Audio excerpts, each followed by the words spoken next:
What's up, everybody? We are back. John Delarose here, the leading Hispanic voice in science fiction. Before we get underway, make sure to hit that like button, hit the subscribe button, get everything going. Happy to have you guys here for some extra comic reviews. If you've been following the channel lately, you know that I've really been going through a deep dive into Supergirl.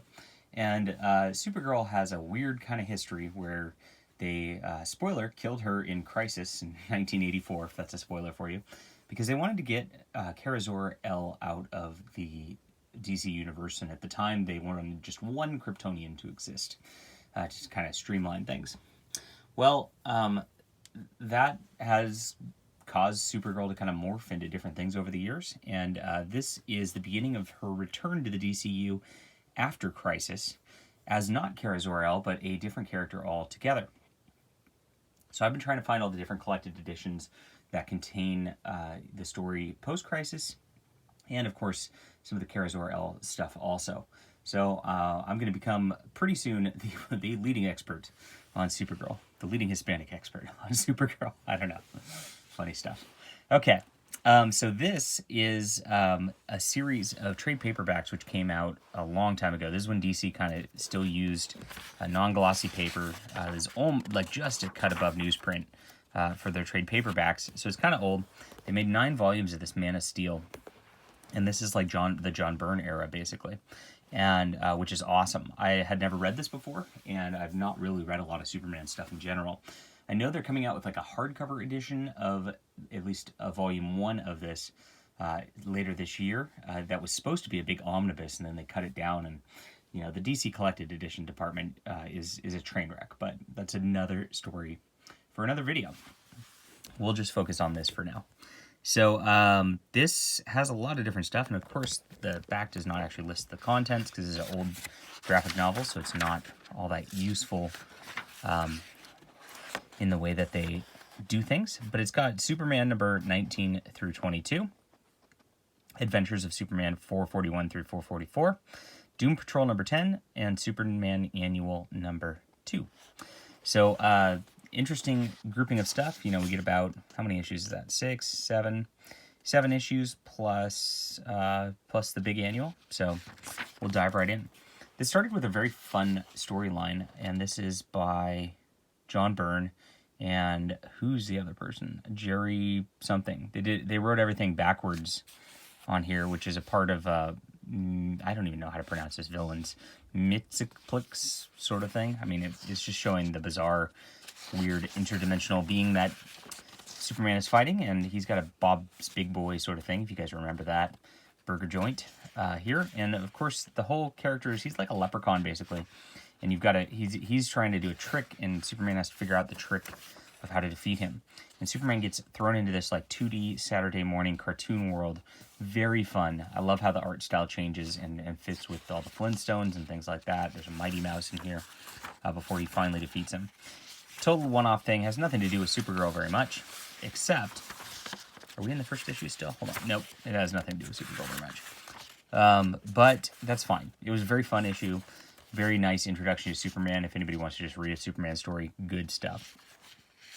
So we get into this, and there's like this alien invasion that like looks like it's going to happen like usual. And Clark's got some weird thing where he's losing his powers, and it's a fun storyline again. This isn't quite as fun as the last one because the last one was so ridiculous, and this is a little more serious, but enjoyable nonetheless, as he has to face off with creatures who are trying to siphon his power. Now in this issue, it teases the whole Supergirl thing. Where is it? We just passed the page, and I can't find it anymore. There it is. So you see her kind of flying off from Antarctica, and there she is. Weird red hair. What's going on? All right, so we'll find out. Adventures of Superman comes back out, and what's interesting is Andy Kubert's doing the inking on this, which is awesome. Love Andy Kubert's work. I found out he was doing, I think he does the lettering for some of this stuff too, which is, maybe that's in a different book, but I saw him doing lettering, and I was like, wow, that seems like a not good use of his time, but okay. This continues the last issue where Superman's kind of got his powers all drained, and he's fighting this monster that's draining things, and he brings in some friends. He brings in like the entire Justice League to help overwhelm the creature, and they eventually go away. So that standard Alien plotline. I've seen this so many times where it's like, we were going to invade you, but now that you've found out our trick and we know that you're actually intelligent people, we're not going to invade. We were a scout force. And I've seen that storyline so many times, especially since I've been reading a lot of old short stories. That storyline just seems to be done over and over and over again in comics, but that was still fun. I still enjoyed it in this one. Not too much. There might have been a little Supergirl development here again. Yeah, there's just a couple. She goes to Smallville and gets with Lana Lang in this issue. So they develop it. It's a slow roll a little bit, and I actually understand that the first appearance of her is in Superman 18, which is in the volume before this. But again, that's just a page, so I didn't bother picking that one up. I think this is the more crucial one. We get into a Doom Patrol crossover here, which is interesting. I have never read Doom Patrol, so I was not familiar with these characters at all and found it a little bit confusing. Paul Kupperberg actually wrote this, and he did a bunch of Doom Patrol stuff for a long time, and crossed them over with the Daring Adventures of Supergirl pre-Crisis, which I read after this, and I was glad I was kind of familiar with the characters by that point. But this is a cool treat because Erik Larsen actually did the art on this issue, and I really like his art. I think he's a lot of fun. He's just got like a very nice cartoony style, and this is before he really gets hard into Erik Larsen territory, but you can tell his distinct style is still here. This is his kind of earlier work for the big companies, and good stuff. Most of this was just a Doom Patrol thing, and they were just hanging out and fighting a robot, and then Superman actually shows up on the last couple pages. So it's kind of weird it's in this collection. I mean, it is referenced in this, but you only really needed 2 or 3 pages for the Superman story that comes out of it. And we have the Supergirl showing up again in this one, and things get a little more complicated here as that plot thread rolls along. Now, the Doom Patrol issue is referenced literally right here, and it says, what happened between these 2 panels? Pick up Doom Patrol number 10. And that's what happened between the 2 panels on those pages at the end of that book. But crosses over here, they fight off this I think it's Metalo is the name of the bad guy, and he's controlling different robots, and once they knock him out, his control goes away. And Supergirl's flying after Superman at the very end of it. And now in Adventures of Superman, we get into what is almost like a stock issue. Maybe this is a just complete filler where it's a non sequitur where they go off to, like, I think they call it Quirac instead of Iraq. Okay. And they end up meeting this group who lives underground there. Pretty neat stuff. I don't know if they're ever used again, but they're like some ancient alien types and having an internal crisis, and Superman and Jimmy Olsen are in the middle of it. So it's all right, but it really wasn't developing the continuing story so much. So a lot of dialogue in that issue. I don't know who wrote it. Who was it? But man, there's a ton of dialogue exposition that was just like Jerry Ordway. But yeah, it was a little harder to get through that issue than a lot of the others here. John Byrne does a bit better of a job in terms of pacing and things like that, and of course beautiful art. So here we go. This is the Supergirl saga, and they call it a saga, and they put part 1 on here, but I think it's only like a 2-part or 3-part story, as I recall. I think it's a 2-part story. It's just like, why do they call it part 1? When it's just to be continued in 1 issue. So she shows up, and Superman deals with her, and he's like, who the heck are you? And she looks like Lana Lang, but she can shapeshift, so she's very different. And they have a little super fight, of course, that like is typically done. Beautiful John Byrne art all the way across this. This is a very nice issue to read. And it turns out she's from another dimension where Lex Luthor's actually a good guy and trying to save the world from other Kryptonians who exist in that dimension, even though they don't exist in our dimension. So here we go. And we get into part 2 with John Byrne and Jerry Ordway also. And they go into that other dimension and fight off the villains. And everybody almost dies.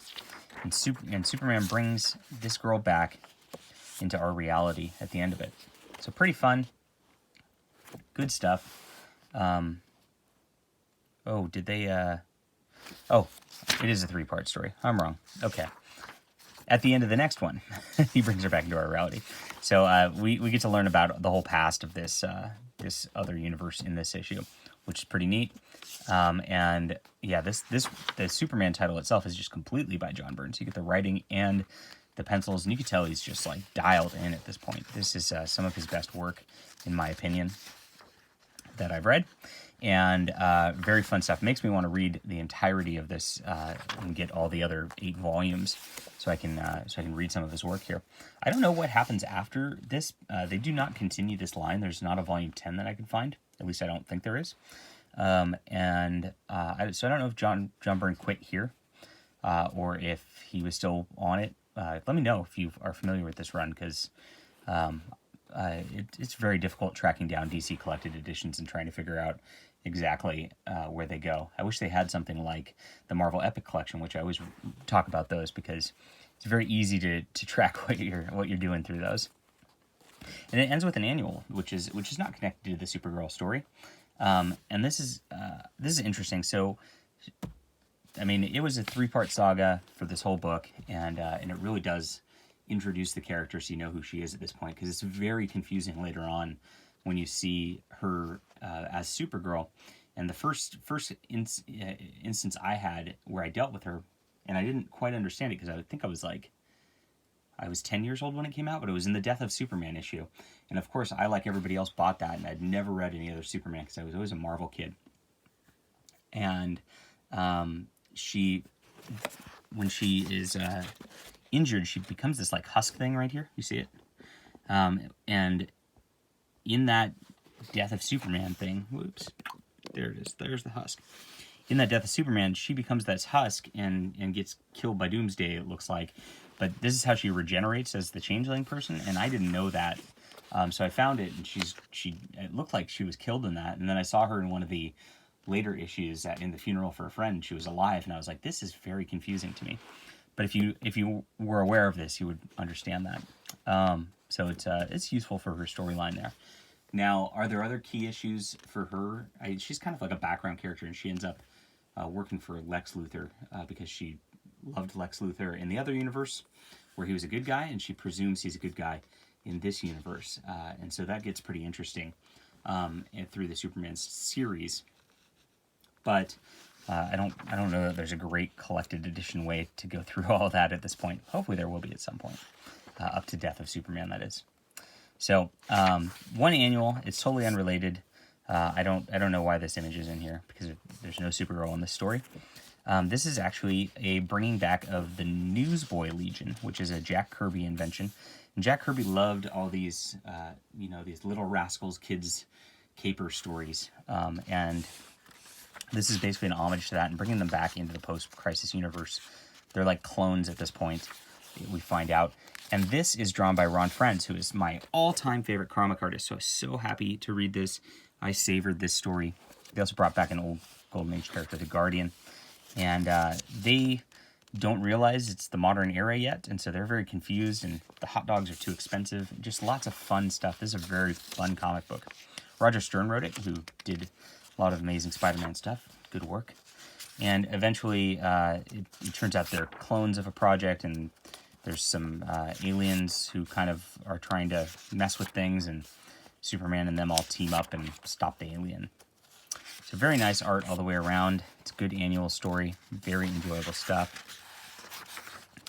And love it. Love the Ron Frenz art. And then there is a little side story at the end here, which is done by John Byrne also. So we get the regular Superman artist in here, and I guess these are two cops. And he is a very weird story, but she nursed him back to health, even though he's 10 years older, and they work together, and I don't understand how, like, it's laid out very weird, but he asked her to marry him, and he's not, everybody's like, oh, is it appropriate with the work relationship and all that? Very weird. And it's kind of implied she's a lesbian with this other lady, and it doesn't really show it, and it doesn't really show their relationship progressing Like, I don't know if back in the day people just asked each other to marry them without, going on dates and stuff like that beforehand. But he does that.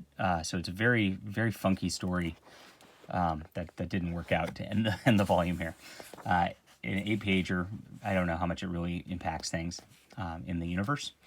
But that's that. But I enjoyed this whole Ron Frenz deal. This was sweet. Okay. Overall, I enjoyed this a lot more than I thought I was going to. This is like an 8.5 out of 10 for me. And if you know, I kind of put 7 as average. 6 would be below average. 8 is a really good story. So 8.5, this is, it's not perfect, but because there's a couple issues in there that are a drag or like just don't fit, I guess. But beyond that, it was very enjoyable, and I'm glad to have this sort of entry into Superman mythos after reading The Death of Superman. This is good stuff. Highly recommend you pick it up. All right, I will be back pretty soon going through more of the Supergirl stuff. I did read the Volume 3 Supergirl miniseries. I'll do an overview of Supergirl, and I'll talk about that. But that's digital, so that's going to be weird to review that, but I'm going to try anyway. All right, let me know what you think about John Byrne's Superman run. If you enjoy it, hit that like and subscribe button. I'll be back soon.